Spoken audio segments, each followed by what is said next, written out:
1318년 중국의 서진은 오호중의 흉노족에게 멸망됐고 남만왕 사마에는 건강, 즉 오늘의 남경에서 왕업을 이어 동진시대를 열었다. 그 당시의 중국은 남북이 분열되어 혼란스러웠다. 100년 후 삼비족의 탁발씨가 북쪽을 통일하여 평성을 수도로 정했다. 남쪽은 유유가 동진을 멸망시켜 건강을 수도로 하여 송나라를 세워 남북조 시대를 열었다. 산서성, 대동시, 무주산 남쪽의 운강석굴은 중국 3대 석굴 중의 하나로서 북이 신안 2년에 처음 건립되어 석굴 50세개와 불상 5만여 개가 있다. 석굴 속의 불상은 진안시대의 조각예술과 인도의 조각을 본받아 이루어져 있어 불상들은 대체로 중국적이면서도 인도적인 기세가 흐른다. 제20굴에 있는 석과좌상, 일명 노천대불은 10여 세대를 거쳐 만들어진 석굴 중에 대표적인 것이다.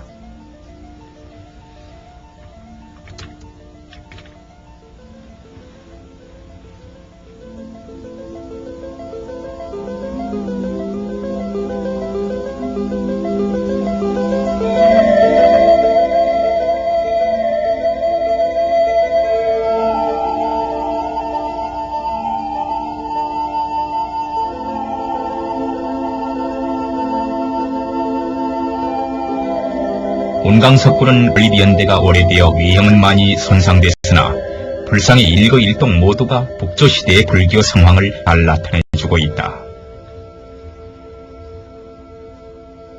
북조 불교는 중국 남북조 분열 시기에서 중국 북부, 북위, 동위, 서위, 북제, 북주의 불교를 가리킨다. 북위는 도무제 때서부터 불교를 신봉했으며 불교를 널리 전파시켜 민심을 얻으면서 자신의 세력을 확보했다. 그의 아들 태무제 때에 이르자 아버지와는 달리 도교를 주장했고 승려들의 환속을 강요했다. 한 번은 사찰에서 반란모의에 쓰일 대량의 무기와 민간 재산이 발견되어 불교를 배척하던 태무제는 이 일을 계기로 장안성의 승려를 말소했고 경전을 태워 중국 불교사에 큰 타격을 주었다. 다행히 그 후에 문성계는 불교를 섬기는 황제였으므로 불교는 점차 소생됐다. 그러나 술사의 말을 믿고 유교를 중요시하는 북무제의 등장으로 불교는 또 한 차례 격동의 운명에 맞아 역사상 두 번째 폐불 사건이 발생됐다. 단기간에 흥망을 때 불교는 정치의 안정을 빙자하여 발전된다. 의문이 되는 것은 운강석굴 중 가묘 오굴이 제왕의 모습을 묘사하여 만들어졌는데 이걸 보면 역시 역대 통치자는 불교를 선호했다는 걸 알 수 있다.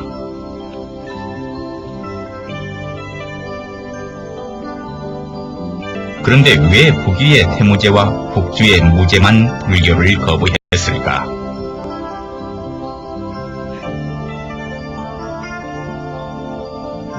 공연석굴은 북위 태완년간에 만들어진 것으로 수도가 낙양으로 이전되자 왕실에서는 행복과 부귀를 기원하는 마음으로 자연 환경을 따라 석굴을 만들었다.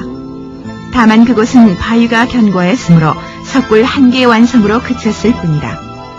그 후 다시 개굴공사에 착수하여 모두 4개가 완성되었는데 현존되어 있는 공연석굴이다. 이곳은 운강석굴보다 수십 년이 냈다. 이곳의 불상은 운강석굴의 대담함에 비해 보수적이고 조각의 옷차림 등에서 그 당시의 민간 생활상이 반영되어 있음을 볼 수 있다. 특히 석굴의 천불조각은 모두 다른 모습들이고 자태 변화가 많아 마치 현실 세계의 사회와 인물의 모습처럼 생생하고 평온하다.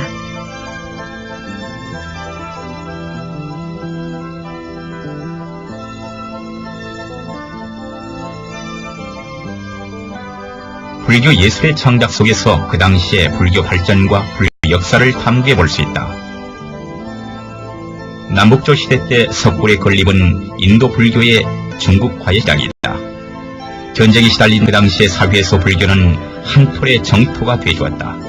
그래서 종교의 힘은 크고 거세다고 한다. 그러나 알맞은 시간과 적절한 장소 없이 곳곳으로 나돌았다면 이런 힘도 발휘하지 못했을 것이다.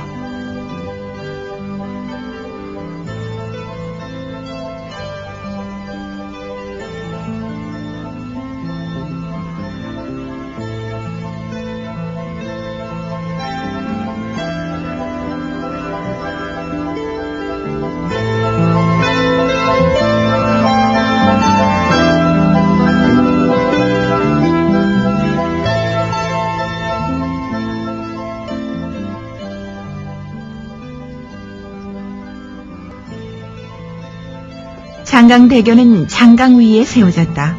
중국 역사의 흥망성쇠와 민족의 혈육이 흐르고 있는 이 강물은 통상요새와 옥토가 되주었고 역사인 국토를 보호해주는 역할도 해주었다.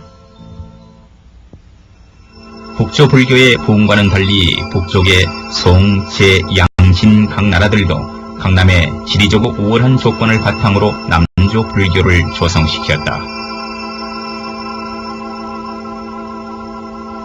시간을 거슬러 올라 5세기 남조 불교의 중요 문물과 유적지를 찾아 남북 불교 전의 차이를 알아본다.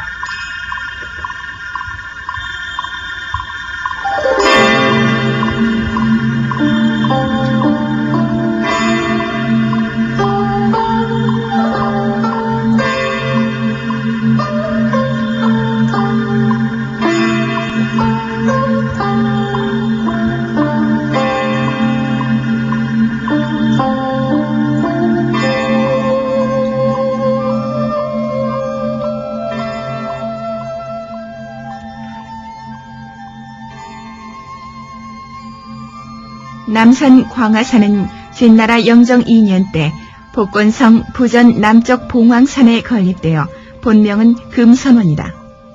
지금 보이는 건물은 청광선년 때 원래 모습대로 재건립된 것이다. 남조의 송, 제, 양, 진나라는 북조에 비해 지리 환경과 경제 안정면에서 우월하여 불교 발전 또한 창성했다. 이때 건립된 사찰만 해도 수백 개가 넘는다. 당대 시인 부보의 시 남조 484 다소누대 공호 중에서 당시의 성비함을 알려준다. 물론 사찰 자체가 가장 직접적인 반영이다.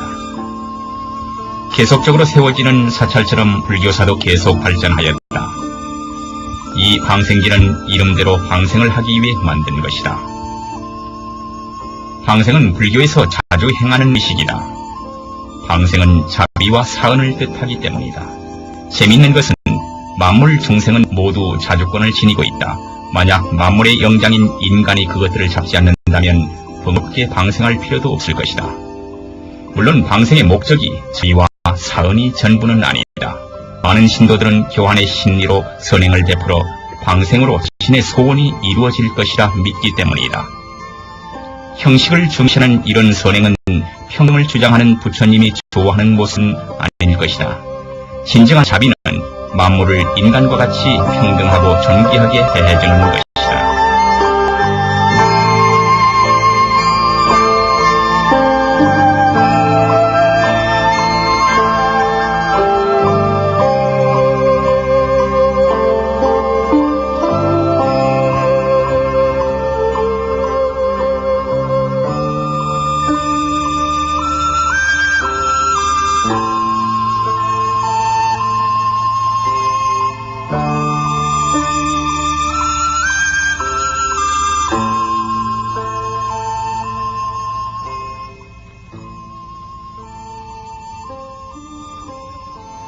양무제 때 남조 불교는 절정에 이르렀다.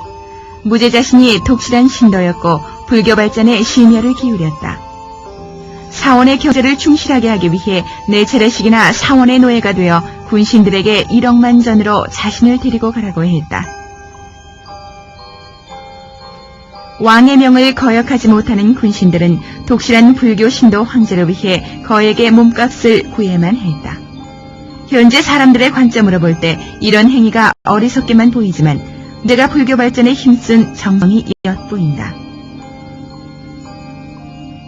국정에 관심 없는 무제는 보직사를 따라 불법을 수행했다. 국사는 역대 중국 황제가 일부 고승을 존칭하여 일컫는 말로 당시의 문무백관과 동등한 지위를 갖게 된다.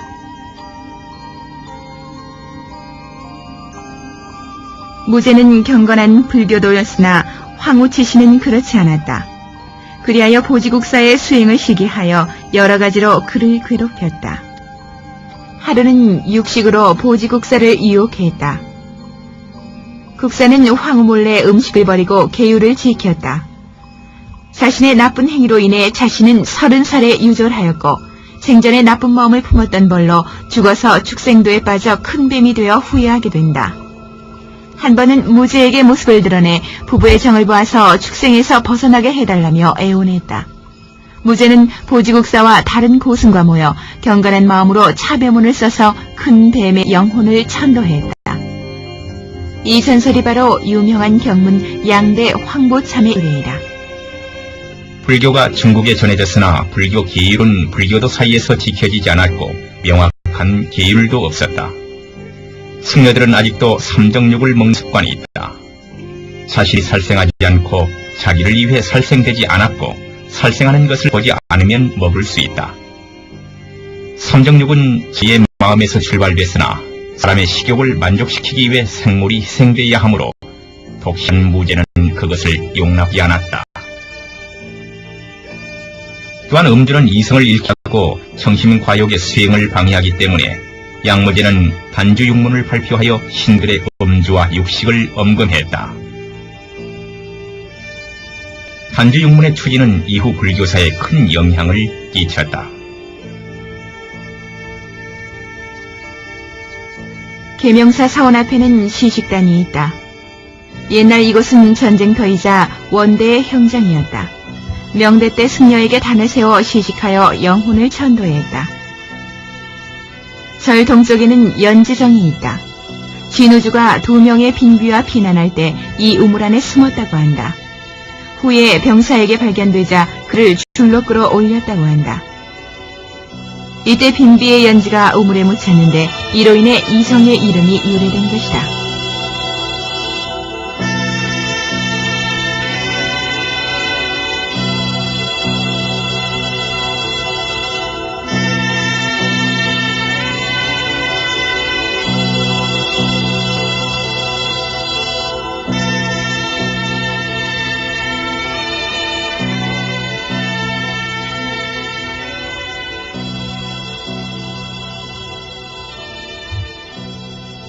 절강성 보타현 보타산에 위치한 법우산은 절강 일대의 유명한 사찰로서 산문을 들어서면 일반 사찰과 마찬가지로 용보전, 천왕전, 장경루 등과 같은 건물이 보인다.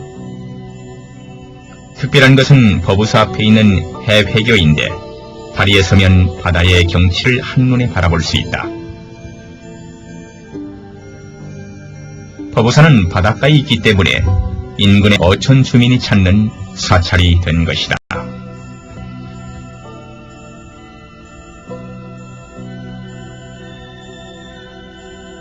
매년 거행되는 수륙법회는 반드시 바다와 가까운 이곳에서 진행된다.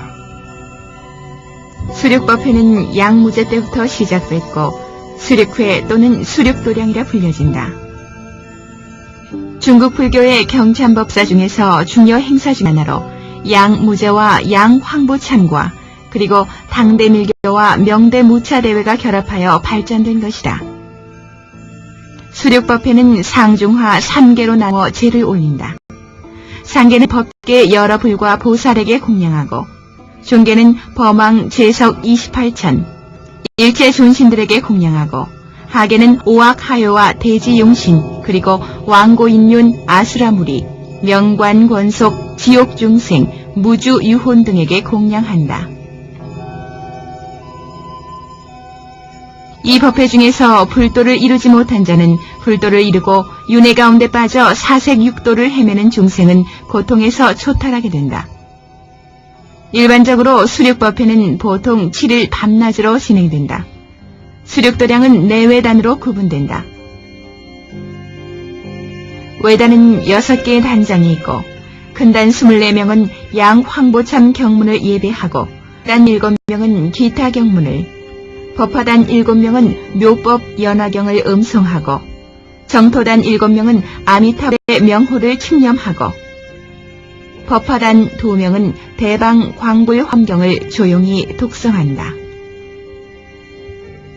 유가단은 일명 시식단이라 칭하고 밤에 화염구를 놓기 위하여 시설된 것으로 인원수는 일정치 않다. 이 밖에 감단의 1명 등 모두 40명이다.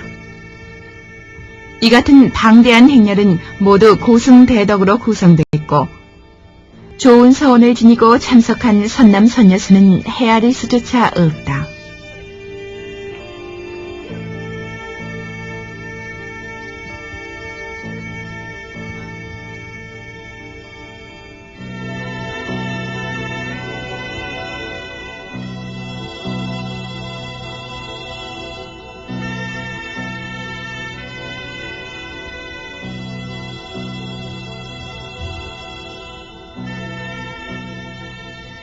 기세양양한 행렬이 바다에 도착하면 선두였던 대사들은 이미 만들어 놓은 제단에서 경을 읽기 시작한다. 활활 타오르는 향의 연기 속에는 진정한 마음에서 우러나오고 자비심에서 우러나오는 서원으로 모아진 이러한 마음은 모두 경문에 답되어 경문의 힘으로 고독한 영혼들을 초하고자 한다.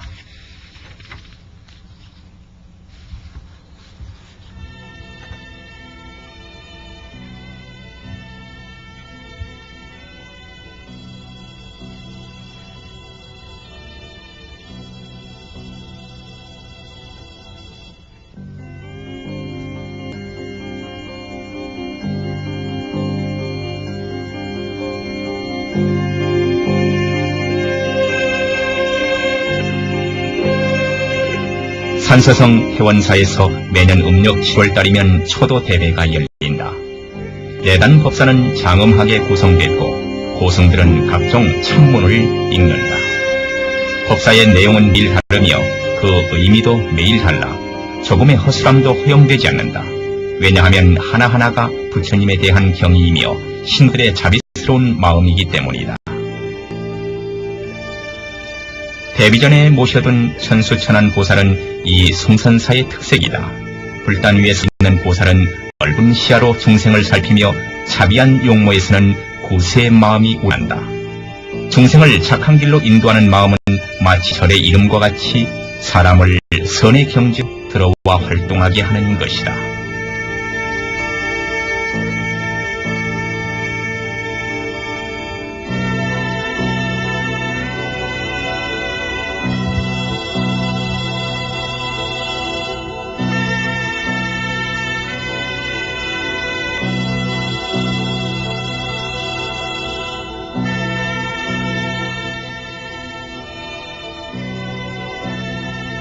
인도 불교가 중국에 들어온 지도 300년이 지났다.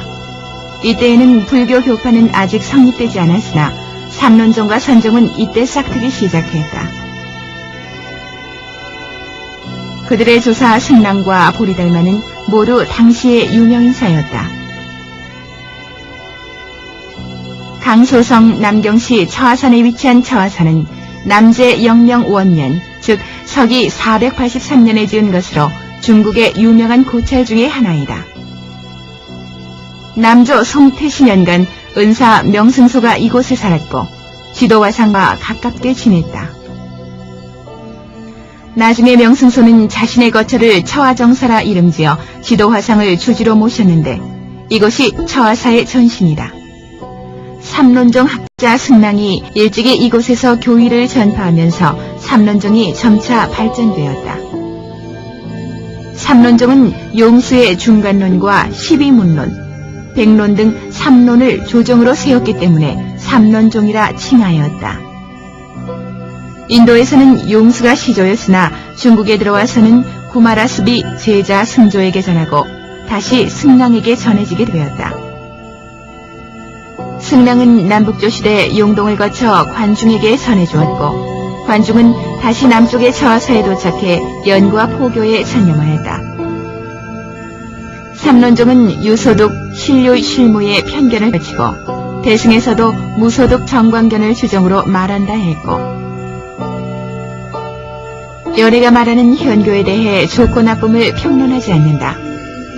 다만 중생의 근성이 천차만별하여 부처님의 법문도 각각 틀리므로 개인성에 따라 가르침을 설파하였고 병에 따라서 약을 준 것이라 한다. 남방의 승랑은 수천 킬로미터를 걸어 남쪽 지방을 택했다. 처음에는 건강에 이르러 종산 초당사에 있다가 후에 저하사에 거주하면서 불법을 강연하였다. 그는 이곳의 토지와 중생에 대해 흥미를 느꼈다. 삼론의 강의가 끊이지 않아 저하사는 규철산이라고도 하고 철산대사라고 불리기도 하였다.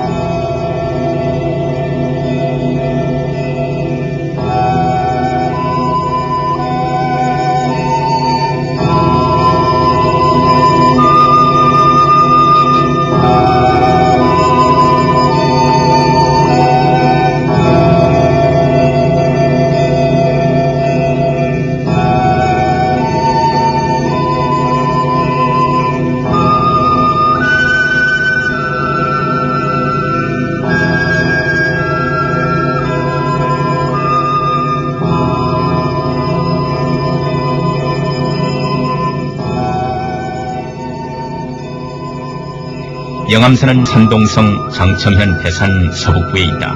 듣기로는 승랑이 이곳에서 설법했다고 한다. 절의 이름은 기묘한 전설에서 유래됐다. 그 당시 이곳은 맹수들이 우글거리는 곳이었다.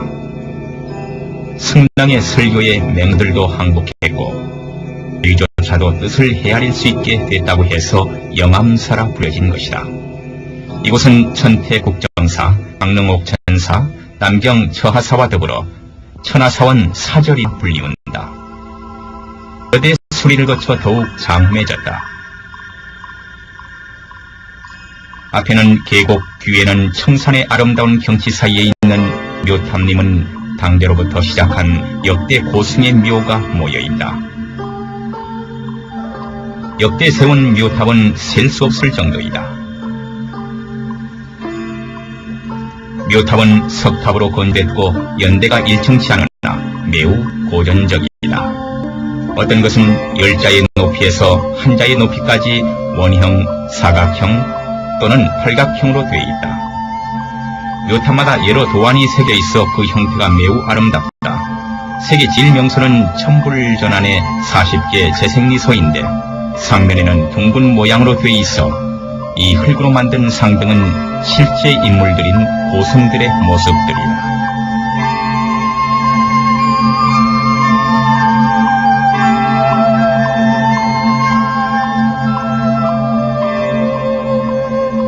높이 45m의 벽지탑은 홀로 우뚝 서서 묘림을 바라다보고 있다. 900년이 흐르는 동안 바람과 비를 맞았으나 여전히 완연하게 남아있다.